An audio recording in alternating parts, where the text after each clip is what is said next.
It's hot.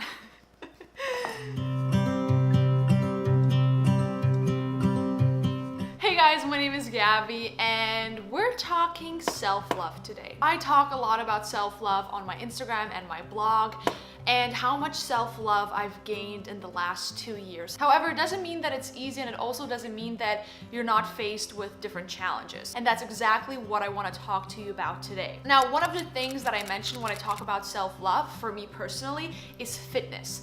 I got into fitness when I was 14 years old and I had a personal trainer for about 3 or 4 years. Until you fall down.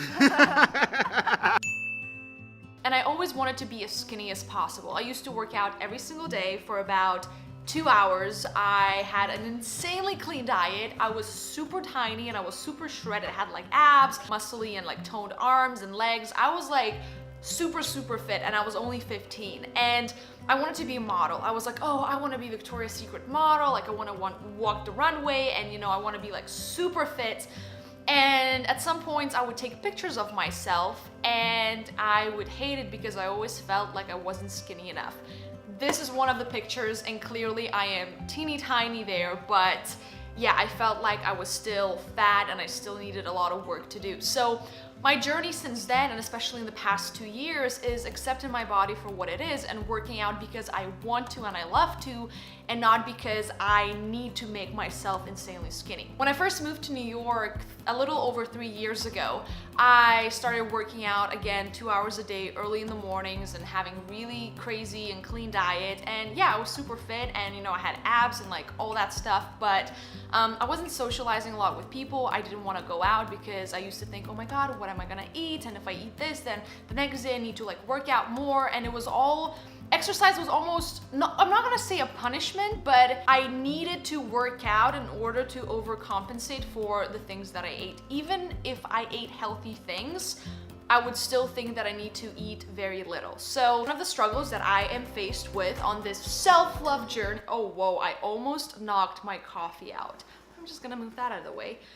Whew, okay, so one of the challenges that I'm faced with to this day is that, looking at my body when I was 14 and looking at my body now, it's like I have a womanly shape now. I am not a child anymore. I'm not 14, yet sometimes when I go into the gym and I train or I look at myself in the mirror, I still think that my standard is my 15-year-old's body, which doesn't make sense because this is like 6 years later and I have curves and I am a woman, not a little girl in middle school anymore. Yet sometimes I still think that, oh, I wish my hips were narrower. Oh, I wish I was like taller. I wish I was leaner. And I would still compare myself even a year and a half ago to Victoria's Secret models. First of all, I'm not 6 feet. I am 5'8".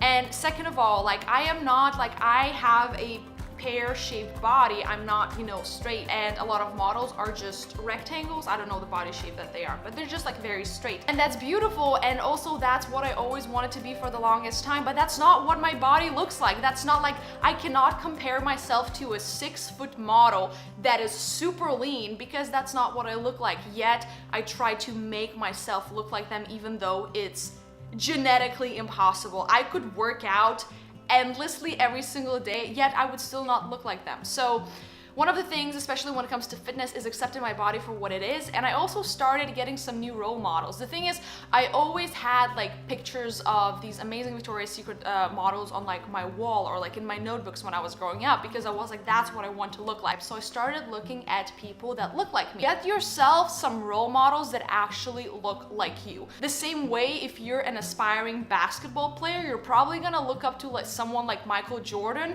and not Cristiano Ronaldo, because Cristiano Ronaldo is a footballer, not a basketball player. So get some role models who are confident, gorgeous, and they look similar to you. I felt like making this video out of